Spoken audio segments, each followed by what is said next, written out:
स्वाहा। हनुमान जी के पुत्र ओम का नमो नाम हनुमते कर दो। रुद्रावताराय उनकी गदा का नाम सर्वशत्रु हनुमान जी के कितने संहारणाय भाई थे? सर्वरोग पांच भाई। हराय उनके नाम सर्ववशीकरणाय सिद्धवान, गतिमान, रामदूताय स्वाहा। हनुमान जी किसके अवतार थे? ओम स्वयं नमो महादेव थे। हनुमते कौन सा पर्वत उठाया था? रुद्रावताराय द्रोणागिरी सर्वशत्रु पर्वत। हनुमान संहारणाय सर्वरोग हराय सर्ववशीकरणाय रामदूताय स्वाहा।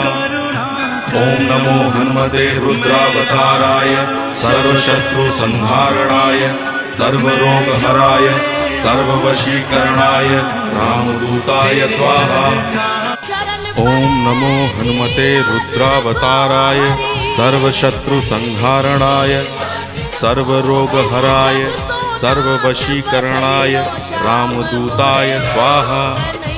ओम नमो हनुमते रुद्रावताराय सर्वशत्रु संहारणाय सर्वरोग